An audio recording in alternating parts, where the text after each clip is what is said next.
आज हम कक्षा 7वीं में हिंदी विषय में व्याकरण के अंतर्गत प्रत्यय का अध्ययन करेंगे। इसके पिछले अध्याय में हमने उपसर्ग का अध्ययन किया था।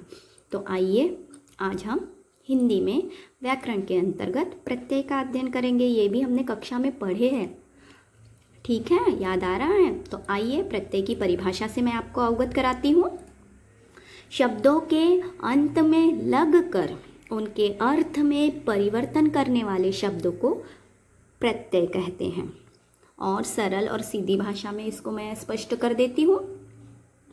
मूल शब्द के अंत में या पश्चात या बाद में जो शब्दांश जुड़ता है और जो परिवर्तन होता है उस शब्द को हम क्या कहेंगे?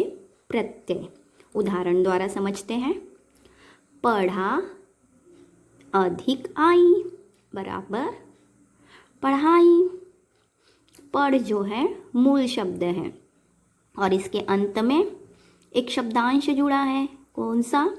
बोलो। आई। Good, very good. पढ़ा जमा आई बराबर पढ़ाई। यह मूल शब्द है और इसके बाद या इसके पश्चात जो जुड़ रहा है वह आई शब्दांश है। अब जुड़कर ये क्या बन गया? पढ़ाई।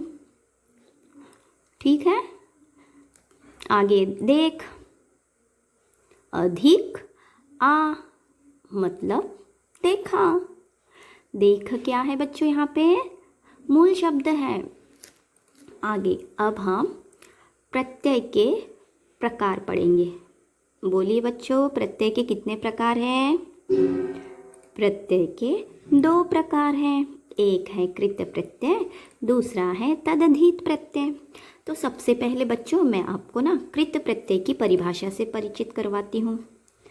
कृत प्रत्यय की परिभाषा: जो प्रत्यय धातु के अंत में जोड़े जाते हैं वे कृत प्रत्यय कहलाते हैं। अब आप बोलते होंगे ये धातु, इसका अर्थ क्या होता है? धातु शब्द का अर्थ होता है क्रिया, अर्थात काम करना। आप कौन सा काम करते हैं? पढ़ने का। क्या है? क्रिया। अर्थात क्रिया के अंत में जो शब्दांश जुड़ता है और उनसे जो शब्द बनता है वह कृत प्रत्यय कहलाता है। अर्थात धातु या क्रिया के अंत में जोड़ने वाले शब्दांश को हम कृत प्रत्यय कहते हैं।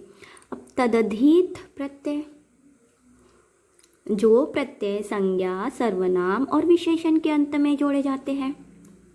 संज्ञा, सर्वनाम, विशेषण आपने पढ़े हैं ना बच्चों? संज्ञा किसी व्यक्ति, वस्तु, स्थान के नाम को हम क्या कहते हैं? संज्ञा। सर्वनाम संज्ञा के स्थान पर आने वाले शब्द, वे, आप, उन्होंने, इन शब्दों को हम सर्वनाम कहते हैं। विशेषण संज्ञा, सर्वनाम की विशेषता बताने वाले शब्द। इनके अंत में जो शब्दांश जुड़ेगा उसे हम कहेंगे तदधीत प्रत्यय। धातु का अर्थ यहाँ क्या है बच्चों? क्रिया। इस बात को ध्यान में रखना, क्रिया अर्थात काम। अब आगे कृत प्रत्यय के उदाहरण और तदधीत प्रत्यय के कुछ उदाहरण देखते हैं। जैसे पढ़ा जमा आई बराबर पढ़ाई। देख जमा आ बराबर देखा। चल जमा ना बराबर चलना। सोच जमा आ बराबर सोचा।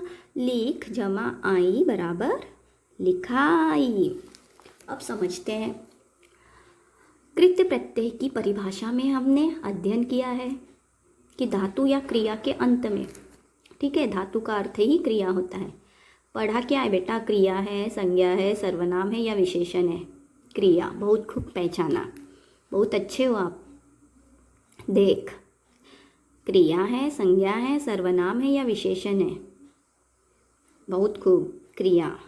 चल संज्ञा, सर्वनाम, विशेषण क्या है तीनों में से? हाँ, मैंने क्रिया शब्द नहीं बोली ताकि आप बोलो।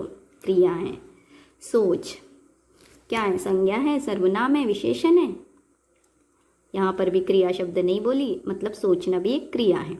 लिख संज्ञा है, सर्वनाम, विशेषण नहीं, क्रिया। बहुत खूब, शाबाश। तो हम देख रहे हैं पढ़ा क्रिया के पढ़ा जो शब्द है मूल शब्द है और यह एक क्रिया है, और क्रिया के अंत में एक नया शब्दांश जुड़ रहा है जिससे एक नया शब्द निर्माण हो रहा है। पढ़ाई, देखा, चलना, सोचा, लिखाई। अर्थात क्रिया के अंत में जो शब्द जुड़े हैं उन शब्दों को हम क्या कहेंगे? कृत प्रत्यय। जैसे खाना, खिलाया, खाना, खिलवाना, पीना, पिलाया, ये सब क्या शब्द है? क्रिया। लेना, देना, हंसना, बोलना, चलना, जाना, ये सब क्रिया शब्द है। अब इन क्रियाओं के शब्द के अंत में जो शब्दांश जुड़ेगा वह कृत प्रत्यय कहलाएगा। अब तदधित प्रत्यय, इसके भी उदाहरण देखते हैं। इसकी परिभाषा से भी हम अवगत हुए हैं। संज्ञा सर्वनाम के अंत में जो प्रत्यय जुड़ता है उसे हम क्या कहते हैं? तदधित प्रत्यय। यहाँ क्रिया, धातु, और यहाँ संज्ञा सर्वनाम विशेषण। धोबी संज्ञा है, सर्वनाम विशेषण है कि क्रिया है? धोबी किसी व्यक्ति का नाम बोला गया है ना, अर्थात संज्ञा। किसी व्यक्ति वस्तु के नाम को हम संज्ञा कहते हैं। अब धोबी के अंत में धोबी जमा इन बराबर धोबीन। बुरा जमा ई बराबर बुराई। बुरा क्या है? संज्ञा है, सर्वनाम है या विशेषण है? बोलो। बुरा विशेषण है ना, कि वो बुरा है। उसकी विशेषता बताई जा रही है कि वह बुरा है, मतलब यह विशेषण है। और विशेषण के अंत में क्या जुड़ा है? ई बराबर क्या बन गया? बुराई। शेर संज्ञा है, सर्वनाम है या विशेषण है? संज्ञा। किसी प्राणी का नाम का बोध हो रहा है ना हमें यहाँ। शेर जमानी बराबर शेरनी। मित्र, मित्र क्या है? संज्ञा, सर्वनाम या विशेषण? मित्र, वह मेरा मित्र है, संज्ञा। ठीक है ना। तो मित्रता, मित्र अधिकता क्या बन रहा है? मित्रता। सुंदर अधिकता, सुंदर क्या है? संज्ञा, सर्वनाम या विशेषण? आप बहुत सुंदर हो बच्चों, विशेषण है ना। मैं आपकी विशेषता बता रही हूँ कि मेरे विद्यार्थी बहुत सुंदर है, तो यह विशेषण है। तो सुंदर अधिकता बराबर सुंदरता। तो तदधित प्रत्यय के अंतर्गत संज्ञा, सर्वनाम या विशेषण के अंत में जो प्रत्यय जुड़ते हैं उसे हम तदधित प्रत्यय कहते हैं। और कृत प्रत्यय, धातु या क्रिया के अंत में लगने वाले शब्दों को हम कृत प्रत्यय कहते हैं। विद्यार्थियों, आशा करती हूँ आपको हिंदी विषय में व्याकरण के अंतर्गत प्रत्यय अच्छी तरह से समझ में आया। अब आगे समझ गए?